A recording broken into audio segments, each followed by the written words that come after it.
Hey guys, welcome to today's video. I'm going to be talking about our curriculum that we've been using this year. I have a second grader and a kindergartner, and I'm just going to let you guys know what we're liking, kind of if our routine has changed, that sort of thing.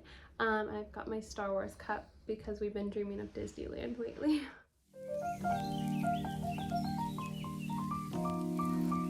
Okay, so I will start with family subjects first.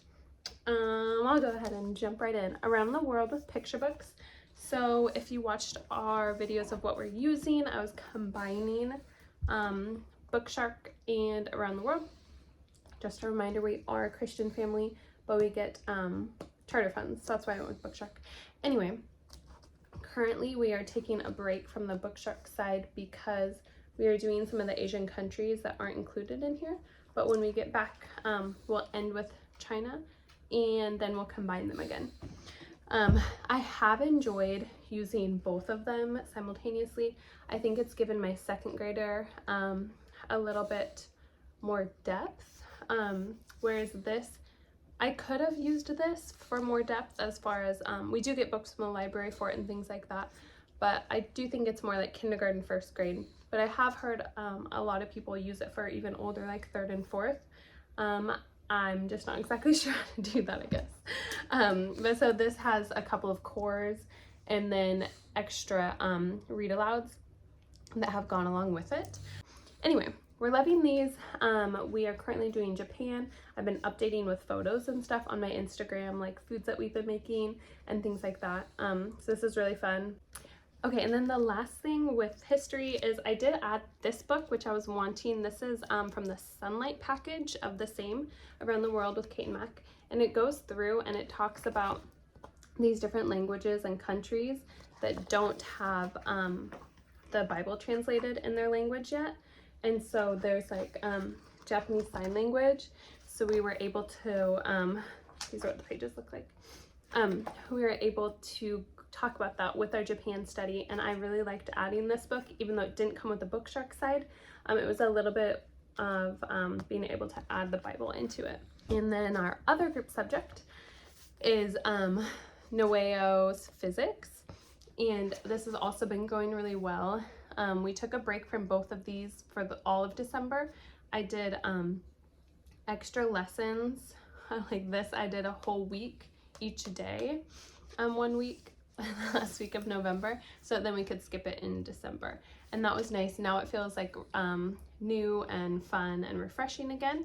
I will say there's a couple of experiments that don't always work. Like we just did one the other day and it was making a light bulb turn on by rubbing a balloon on your head, like friction, and it didn't. I got the right kind of light bulb and everything. You have to buy a specific kind, and it didn't work, so that was kind of a bummer. And then I think there's been just one other experiment that just really didn't work. And I don't think it's what I was, I don't think it was user error, especially the light bulb. I had my husband try too, and he tried tinfoil, changing it, whatever. Anyway, most of the experiments do work fine, and I do find myself reaching, and I have been doing the experiments with them every time. So we are a little over halfway. I think we're on week like 24 maybe, and there's 36 weeks. So we are ahead of the game, which is what I like to do. I will maybe even start another before the end of the year. Okay, next up. Okay, so these are their language arts baskets. It has quite a few things in it. We don't reach for these every day. So we've got, I'll talk about my second grader first because that's just the basket I grabbed. It's maybe kind of a long video because I didn't want to separate them out and do a family subject individual, you know, for each of them. I thought that was too much. So Good and the Beautiful, I've talked about. I think I have its own video on here. Oh yeah, I did do a review of them. Okay, so I've got that on my channel. Anyway, he's on lesson 67 of the older level 2, which I've talked about. I feel like it's a little bit more challenging than the new version, so we've stuck with that. Loving it. It's actually getting so much more, it like slowly gets more in depth. So his lessons are taking a little bit longer. There's some more writing involved, some nonfiction reading and then writing about it, but not too much. So actually like it's getting more in depth and it's really age appropriate. So I'm really happy that I did stick with this. I did talk about not using it anymore. We thought about doing a different spelling with it, but so far my oldest is just naturally a good speller, which I kind of have that as well. It's, I don't know, your minds work different ways, and he doesn't need it, but if my second or my third struggle with spelling, because I don't think Good and the Beautiful necessarily is strong about it, then I will reach for something else. Okay, so that's been going well. Handwriting, he does not like handwriting. He does it, but he pushes really hard. He doesn't like it because he wants it to be perfect, especially when they are like dotted, like he has to copy it. If he gets off the line at all, it's like annoying to him. But he loves when they have the little like draw picture or dot to dot, stuff like that. So I think it would be, any handwriting wouldn't be his favorite, but he's been going with it. Okay, and then the readers we've been doing with Good and Beautiful, those have been really fun and good. I like those. Something that I don't think I've talked about this year yet. We start every, like this session, because we do language arts at a time, math at a time. So when we do language arts, they always start with their little mind benders, which he's almost, this is the young book because it's just what I already had. But he's almost done with it, and then I'll move on to the next one. But they love this and they're really good at it now, and it makes them just feel so confident. So they just do one little sheet and it gets their mind kind of warmed up. And then let's see, oh sorry, he's in, he didn't finish level 1 handwriting, but my younger son was moving on to the next of something, so I stuck him in level 2 because I thought he would feel better about it, and he did. It helped. Okay, so that's kind of all we've got going at the exact moment, but next week, because we finished up, oh man, I hate making long videos, but anyway, hopefully you guys don't mind. Probably just because it's my preference to watch like 10-minute videos, but maybe you guys like 20-minute, I don't know. Anyway, we've been using Brave Writer Dart with him, as well as the Memoria Press Lit Guides, and going back and forth. So we've done one of each. My preference is to the Brave Writer because I can make it more fun and I can add things in, and I kind of like just kind of being in charge, whereas the more Memoria Press is very schoolish. We haven't started this one yet. Read a passage, read a question, answer it. Some of the stuff is sometimes fun. This one is a little bit older, so it has a lot more like copy work sort of things, whereas the younger ages sometimes have like draw a picture of what you think the scene would look like, that sort of thing. But Brave Writer has just a lot more like fun things involved. End of the year party thing, which I didn't do, I thought about, but it was right around the holidays, so it was too much. But I'm thinking of doing Winnie the Pooh next, because they're all three of the kids are really into Pooh right now, and we never read The House at Pooh Corner. We only read the mini adventures. So I think I'm gonna have him do that, and then we can do an end of the year Pooh party and whatever. Okay, anyway, this is the one that he's doing next. What I do like about this is that instead of dividing it up by chapters, because it's 17 pages, which to me as an adult doesn't sound like that much, but I'm gonna have him personally read it, and especially if he's reading it out loud, it's a lot. So this has it broken up smaller than that, and it tells you what to do. So it says like, can you see that? It says like page 1 through 9, I believe. And so it's like split in half. So I'm not sure how many lessons this is. Oh, that's fun. They have like a crossword. So they have different fun things at the back. I haven't looked at this one too much, obviously. This is cute too. Let me go back. They have a little storyboard. So that'll be fun too. They've got some fun things. Okay, I think it's about 20 lessons or so. So that should work out about a month and a half, which is what I was expecting, because I was wanting to start his next one about halfway through February. Oh, the last thing that we have that I paused on is that my printer was not working well when I printed this, but the dash into cursive, because he really wanted to start cursive, but I kind of pulled it back because I was like, you really got to perfect your print before we move on to cursive, which he is actually really good at now. So we might move on to that. Okay, next up. Please let me know too if you guys like these videos. I don't usually watch these, but you guys requested it, so I decided to film it for you. And let me know if you like them, and I'll continue to do these sort. To me, I'm just like, I know what kind of curriculum I like for the most part, so I don't usually get stuff, and then I think people prefer to hear what you disliked, and I just don't really dislike that much. So mostly it's stuff I liked. Anyway, my kindergartner moved on to level 1 of the Good and the Beautiful language arts. We're on lesson 5. We just started this week, so 4 lessons down for the week. And I'm so excited to move into level 1. And my older son was very confused. He was like, so is he in 1st grade now? Am I in 3rd grade? How does that work? And I was like, oh, this is why I don't talk about grades, but he wanted to know because like his friends talk about it, whatever. Anyway, even though they're also homeschooled. Okay, so he's been loving that. He is my son that loves to do his handwriting, and he loves to color, and he's into all of that. And we are currently writing a story. So, okay, I can't find it in here, but I had him do like one of those plot maps. I think that's what it's called. It wasn't from a curriculum or anything, just from what I remember as a kid, about what kind of story he wanted to do. So we did all of that, and then I had him write down like some main ideas, or I wrote them for him. We kind of took turns, and then we're starting to write the story now, and he's like so excited. He's also, I don't think it's in here, he's also rewriting a fairy tale, which I got the idea from Brave Writer. We have Jot It Down, which I guess I can talk about that too in a second, because I didn't really like that one. But I got the idea from there, and so he is rewriting The Three Little Bears in his own book, and he's like very excited about that, and he's coloring it, and his handwriting looks amazing. So Jot It Down real quick.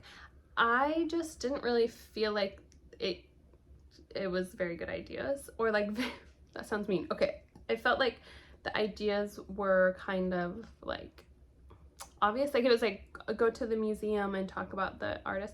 I think it's more appropriate for somebody maybe preschool, and you're like very just starting homeschool, because she's kind of giving you like your approach to homeschooling as well, and to be like laid back and things like that. And I'm already that way, and it was just one of those things. I just didn't really get anything out of it. I felt like it was stuff I'd either already done on my own, or you know, things like that. But we do love Dart, so some are good, some are bad, right? Okay, he also does the mind benders. He does the same level, because I just bought these like a year ago or 2, and we never did them. So they both start that, and as they're getting that started, I'm getting my 2-year-old settled into something, and that works out really well. And Explode the Code, we haven't had to pull out much for either of the boys at all this year. I've mentioned before that I have this for those days when they just don't really want to do the Good and the Beautiful, when it feels overwhelming to them or like too much. They haven't really gotten to that point. They're just like doing really well, flying through stuff. Okay, so I think that's all of his language arts curriculum. I'll get into math in a second. Their readers, they have been doing really well with. My 5-year-old just finished Doggo and Pupper. It's like a really cute book. I don't really want to walk out and get it because I'm really tired. But it's really sweet, and he has just taken off with reading the last few months. It's been like really fun to see, and he's super confident with it as well. And then my 7-year-old has been a great reader for years. So he currently, his goal this year is to read through Psalms, and he has been trying to read through Genesis for the last couple months, but he has the like adult Bible, so it just takes time. Anyway, they're both reading lots. They love reading. They do independent reading all the time. I never have to ask them. Actually sometimes have to say, hey, okay, can you please put your book down and come clean, or you know, things like that. As far as playing, they still like go and play on their own as well. Okay, so let's get into math. So I'm gonna do a video, I think I'm gonna record it after this, of our math baskets. I don't know which one will go up first, so check my channel, and it might already be up. Okay, so I use single pore dimensions for both of them. I I guess I'll talk about one at a time. I have also incorporated like a calendar because it's something that I just really never talk much about to my kids. So we just cross off the day every morning, and they look at like what day it is, and they tell me the date. And that just doing that, now they are good. You know, now they know that they already knew the days of the week and month and stuff, months and things, but just kind of like clicking it all together, you know, like how long a week is and like how many months there are, things like that.